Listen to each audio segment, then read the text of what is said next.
This is the BMW i3. Excuse the sheep, we'll just have to keep going, it's lambing season. This is the BMW i3/i3S. They're essentially the same car, and we'll tell you the differences later on in the video. But the one thing that I can say about an i3 or an S is that every single person I speak to, almost, says it's one of the best cars they've ever owned. That's quite a rare thing, especially in normal car world, rather than supercars or anything like that.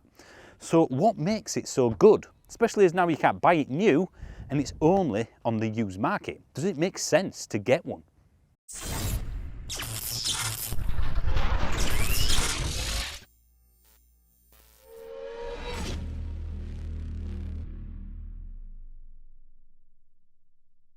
Well, that's what you do, innit? You have a bit of B-roll with a wind turbine spinning because it's an electric vehicle. I think so. Yeah. And what we could do is just not cut the audio over it as well. No, I think so. We'll just leave it like that. Yeah. Now, I think most people who watch this will agree with me that if this came out today rather than over a decade ago, it would still pass for a new car. There's a few things that date it, like the big chunky handles and the normal BMW grille. If this was a modern BMW, it would be massive grille. So for me, that's actually a benefit. But I think this looks really smart. Obviously, this particular car is the i3S, but even the standard i3 essentially looks the same. And again, it's modern for me. You've got the really squat bonnet, you've got, well, a unique look. The side is probably its worst angle for me personally. It's quite boxy, but that's good for interior space. But it also highlights two of my favourite things of this car. One is the door arrangement. It's not unique, but it's very rare and quite cool. And if you've got a baby seat, easy access.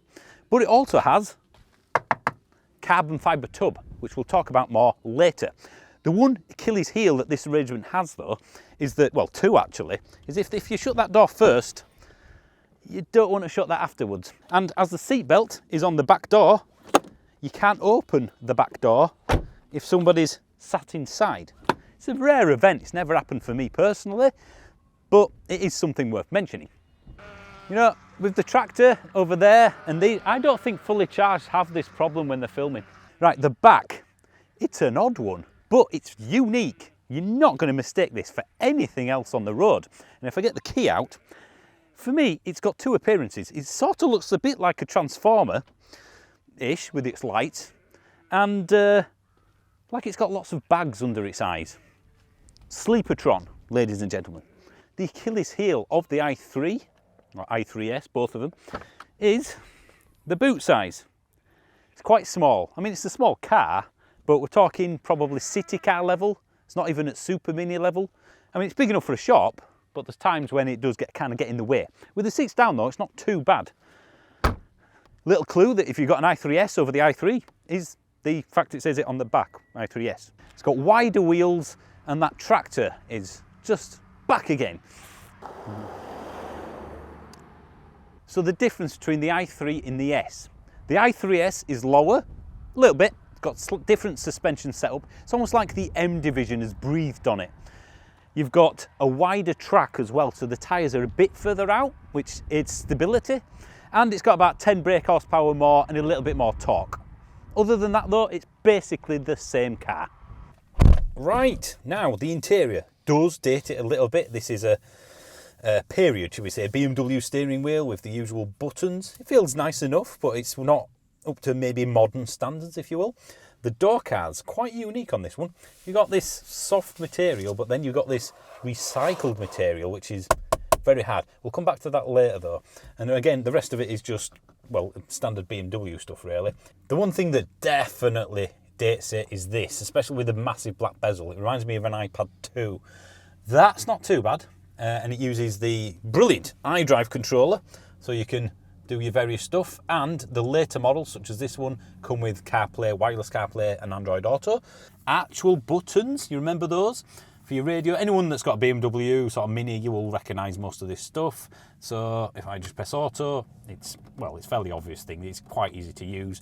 The dash is really far forward. That's as far as I can reach. So yeah, it feels like you're a mile away. And again, you've got more of this recycled material. You've got a bit of a a storage bin almost there, if you've got something to put in it anyway. It does slide about a bit, but you can put stuff in. Now, the glove box, of course. Ooh, a button. Hey! There it is. A top glove box. So, that's not too bad for a small car. It's reasonable, isn't it? That's all right. When you thought you couldn't get any more countryside as well. So, you know what, it's a small car. Let's make sure that everyone is aware of that. And I have to say... It doesn't feel that small. No, and the seats, they look really thin and uncomfortable, but nice. they're not, are they? No, they're real nice. And we have done a long journey, which we'll talk about more later. Yeah. And that was comfortable. Yep. This one has the optional extra of the sunroof, double sunroof, which does open. It does. So that fully opens, but again, that's an optional extra, not standard. And you've got Eco mode, Eco Pro, and Sport mode in the i3S. You don't have a Sport mode in the standard i3, but that's not really an issue. It does the same thing. A handbrake, of course, electronic handbrake, armrest, some of which won't be standard. Another cup holder that you can pull out, and just more storage, USB, of course, and a 12 volt. It's not the best spacious car, and it is just a 4 seats, two plus seats. 2. Yeah, so it's 2 seats in the back rather than that. I think if we move the seats to our driving position, you're going to get adults in the back for a short journey, aren't you? Yeah, it's kids only, really. Yeah, and to be fair, you're not going to get a car this size if you're carrying 4 people. No.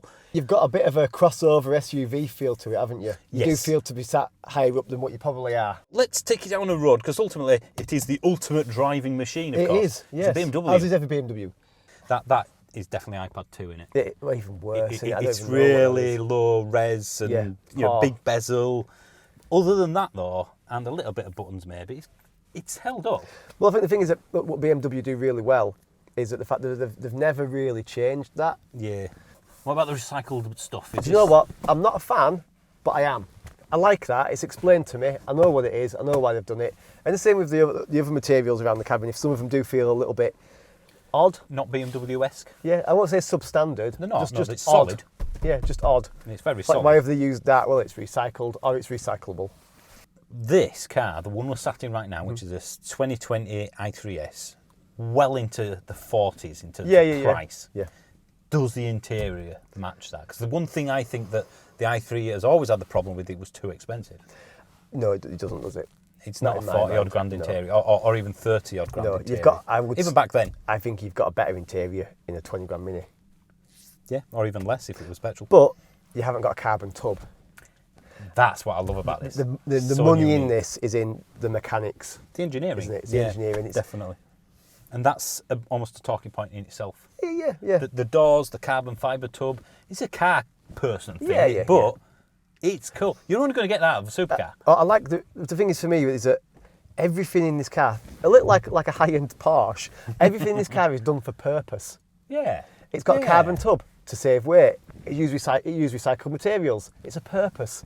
It's a small car, that's what I keep on forgetting. Yeah. I've done quite a lot of motorway journeys on this, and it feels like I'm in a 3 Series in Yeah. terms of the ride style. It's got that BMW. Yeah, if I did it in an equivalent small car, you know you're in a small car on a motorway. Whereas this, you kind of forget until you look behind you. Yeah, Because, yeah. I mean, like I said earlier, look how far away we are from the front. I honestly, it almost feels like I'm sat in the middle of the car in the back. I bet we are. I find that the front pillars as well are a little bit obstructive. Quite thick. Yeah, But they have it a lot of new not cars, aren't they? not uncommon. It is true, innit? Every person we've spoken to about this car, I love it. for the past decade, they say, Yeah, oh, yeah. it's fantastic. Even journalist Johnny Smith Yeah, Johnny Smith's a big fan, and most of them are impressed, to be fair. really liked it. Maybe it's because it does feel special because of the carbon fibre, it's truly unique. BMW have said, we will never make another carbon fibre tub normal car, if you will. They don't have to, do they? Because now? there's no need. Yeah. The battery technology is good enough. But I mean, let's go back to the carbon fibre tub and the weight saving. Is it when this car came out? Was it something like 1.2 tons, 1,200 kilos? Yeah, the small battery, yeah. Yeah, small battery. That's light. That's light by today's standards of small cars. So we might as well mention that then. There's 3 battery sizes depending on the age of the car. Yeah. The first one was about 22, 23 kilowatt hours. And that came with the range extender. And a range extender. We'll mention that as well, as I suppose. The second battery version, because BMW would do it in amp hours. Or, So, because they want to be different, of course. Yeah. So the second one is about 33 kilowatt hours, and this one, the biggest and final version, was just over 42 kilowatt hours. So effectively, back in 2013-14 when it came out, That was good. yeah, it Quite was an about average norm. sort of space. wasn't it? Renault's always size. Yeah. But probably lighter. And I would say lighter than the Zoe. Is Zoe Yeah. weighing about 1.5 tons? it's Why not? more than 1.2. More than 1.2. Shall we briefly talk about our fun but slightly nightmarish journey that we did many moons ago in the original i3?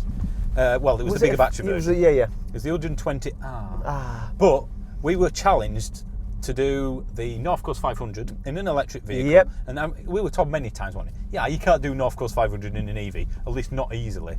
So we got an i3 and took it round in just over 16 hours. 16 hours, yeah. So we just did it in one go, effectively. The challenge we had was to do it in less than 24, wasn't it? Yeah.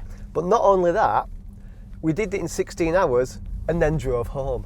Yeah, so we drove to Scotland, did the North Coast and drove back again. Yep. 1,400 miles Yeah. with only one sleep. Yeah. I was shattered at the end of that one. And But it did it. it didn't miss a beat. No. Even, no backache. No, nothing. And this isn't a car that's Amazingly designed for bright that. headlights. Yeah. So again, I feel like I can feel. Well, look, this small car and it feels and sounds and it has the just refinement of something that's much bigger. It definitely does. Definitely does. I have to say, turning circle. Oh, amazing. It's a city car, isn't it? Again, yeah. So it's a good city car. You know what it is? It reminds me. I mean, it's a very different car, but it reminds me of the Honda E, or rather, the Honda E reminds me of this. Yeah. Because it was designed with a very specific purpose You can go up that way. of a small car. But thank God people bought it though, because it means that second-hand values. Well, that's it. Second hand. This is now. I won't Yeah. say a bargain, which is really It's tempting. good value, Which is isn't why it? I bought one. Yeah. But when you're looking at, well, let's look at this exact i3S from 2020 when it was brand new. Yeah.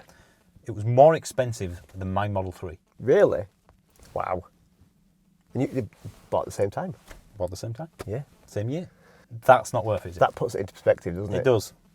So, Yeah, who was buying this over that? someone who wanted a small car, I Small guess. car, yeah. And we should point out that the internals of this thing, or the running gear, is the electric Mini. Yeah, it is, yeah. They just transplanted them, haven't they, essentially? And that's one thing which, well, I'll ask you now, which would you go for? Electric Mini, i3, assuming the prices were identical? I and go all for a things. Mini. You go for the Mini? Yeah. This is a lot more practical. If you've got kids, I go for this one. But still Little just a second car, though. Yeah, it is, yeah. It's a little bit jittery, but it is the lowered version. It is, yeah. The i3, standard i3, is probably a little bit more comfortable, and that is also its problem as well, isn't it? The standard i3 compared to this in handling terms. Oh, terrible. I wouldn't say terrible, but I would say it's close to terrible. Yeah. Because If you're just going around town, it's probably brilliant. perfect. Yeah, it really is brilliant. But if you're going on the roads we're about to, that's when you get into a bit of a problem Bit of with the trouble, standard yeah. i3. For either of them, quick off the line. Really quick off the line. This isn't even in sports mode. Wow. It's your 60. So, that is fast, isn't it? yeah, I mean, that's partly why I think it's spoiled a little bit, the original i3, Yeah. as in the non-S version, because It this... didn't need to be that fast. it's got did the it? performance and them subtle differences in the suspension and the wider track and What- the wider tyres. You can makes it feel fun. the thing is, you can feel what's going on under under the car, can't you, as well? But in the standard i3, It just felt a little bit. it's too quick. 100 brake would have been. Whoa! 100 brake would have been more than enough. Yeah, because it had thin tyres for economical reason. Again, Yeah. range extending almost, and it wasn't, but it felt top heavy. Yeah. So when you remember going around corners and Yeah, North yeah, Coast yeah, 500, yeah. you're like, whoa, Well, it almost felt You're like like you that. had like springs in between the cabin and the lower chassis. and it'd go bup, bup, bup, Yeah. jittery. It just. Yeah, that completely put me off, which is why I would probably never have bought one until the S came along. If the S is an option and it's a bit more expensive, which it likely is compared Yeah. to the standard 3, would you say it's worth the extra? I wouldn't go for standard. You wouldn't. No. I mean, a standard may suit a lot of people just because it is. City driving? It's comfier. I don't think the i3S came out until 2019, at least in the UK.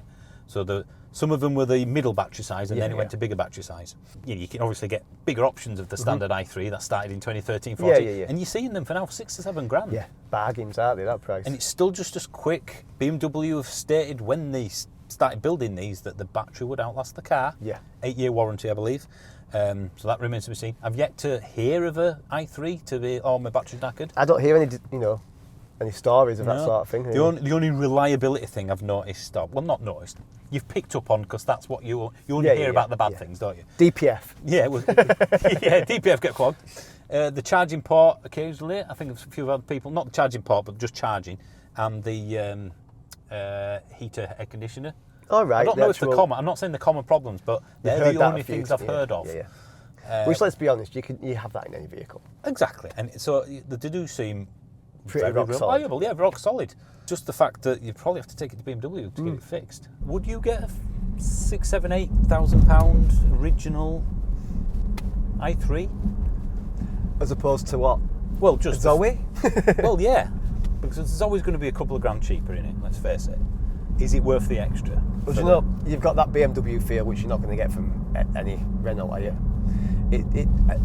Regardless of whether you think BMW is a good car or not, when you get in one, they do have a certain feel to them. And there was a very mild facelift, but to the point where you could put a private plate on a 2014 i3 and no one would know. Yeah, the difference between this and the one we took around Scotland is quite large, isn't it? Yeah. If you'd have taken this around Scotland, I think I'd have a lot of a different opinion of the i3. Yeah.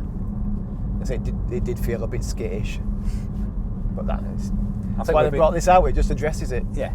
As a non-EV owner, as in you've never owned an EV, no. Would you go for this or the range extender version? Forgetting the battery size, is it worth it? No, I won't go for a range extender version. I think it's something else to have to worry about having a service for the times that you'd realistically need it. It's a short range vehicle. Most people I've spoke to who've got the wreck say that the engine, because apparently it kicks in every now and then for servicing. They've used it twice a year. What's the point in having it? And it becomes a plug-in hybrid. So some of the later versions were very expensive to tax. I think, I wouldn't bother. Even the smallest battery version? That might be the only one where I'd think about it, but I wouldn't go for the smallest, but not nowadays. It would be a second car then, wouldn't it? So therefore the range is semi-irrelevant. Yeah. I don't ever think I'd need it. I think it's almost there for insurance. Yeah, so if you weren't sure about making the transition to EV, you go, well, at least I've got this as a backup, just in case. It's like having the AA on tap, isn't it? Yeah. Charging, not quite up to modern standards. 50 kilowatts on CCS. But given the size of the battery, oh look, is that its cousin? Oh, it's the i8. Hello, i8. That essentially was a carbon fibre chassis. It was, yeah. Plug-in hybrid. I always say now the minimum now should be a minimum of 100. Yeah. So I guess that takes it a little bit, but it's enough for the battery size. Given the battery size though, it's probably not got a massive battery, has it? And they can all charge at 11 kilowatts on the AC side. Yeah. Which is a benefit, but one that most people won't use. Yeah. I wouldn't say it's got great value unless you really appreciate things like carbon fibre. Yeah. That's where the value is. So it's a car person's small car. I guess when you consider that one of these spec'd, in your own time, that one of these spec'd would be almost twice the cost of an equivalent Zoe. Oh, yeah, probably. Yeah, more. Yeah. Does it justify the extra? I think so, yeah. But it's a car person's car thing, as in, all the things that... I like to know that it's got a carbon fibre tub. Yeah. Nobody else does. Nobody else in the car's going to even bat an eyelid, are they? Yeah, no one's going to care. Got a carbon fibre tub. I have no idea what that means, darling. Thank you very much. And let's face it, it's probably of no benefit anymore. No. So it doesn't really matter. It's like the engineers have just been... Yeah, free rein. Free rein. Yeah. You do what you think to make this the best. Yeah, and then we'll see how much it costs at the end. Yeah. Which we often say the reverse, don't we? Like the original ID3 before the facelift, an accountant stuck his oar in with the engineers. Messed it up, yeah. In terms of the interior quality and materials. But now we're complaining that now we've given engineers free rein. Oh, I'm not complaining about that. It's too expensive. No, I'm just saying it. Well, you know what I mean? Yeah, I know what you mean. It does push the price up. But I would prefer something to have a purpose. Yeah, rather than thought I've gone into it. No one likes a compromise, do they? No. Would you? Well, I think we're saying we would definitely recommend this. I would definitely recommend as a used car. Yeah. There's lots of versions, different battery sizes. Would probably not go for the Rex, the range extender. Why bother? Unless you really need it. Right. Well, thank you for watching. This is a used car review. Obviously, when I get the replacement for this, there's bound to be a used whatever end end up with. Yeah. I don't think I reviewed this for like probably 5-6 years since I reviewed the original i3. Wow. And I think it was 4 or 5 years when we did the North Coast. Coast, yeah. So it's been years. So it's nice to revisit things. It is. I like that. It's dipping your toe in, isn't it? And going, Yeah. is it still as good as I remember Yeah. it? So what do you think? More used EV reviews? It's not something you can easily get as a press car because they don't do them most. No. So let us know. Thanks for watching as Thank you, always. Rich. Members, 99p, blah, blah, blah. Subscribe, like. That's And it. hopefully the audio's okay and we don't have to refilm the entire video because my muff was torn. It's quite bad, isn't it? It's gone all the way through. It's gone all the way. The back of the muff's knackered.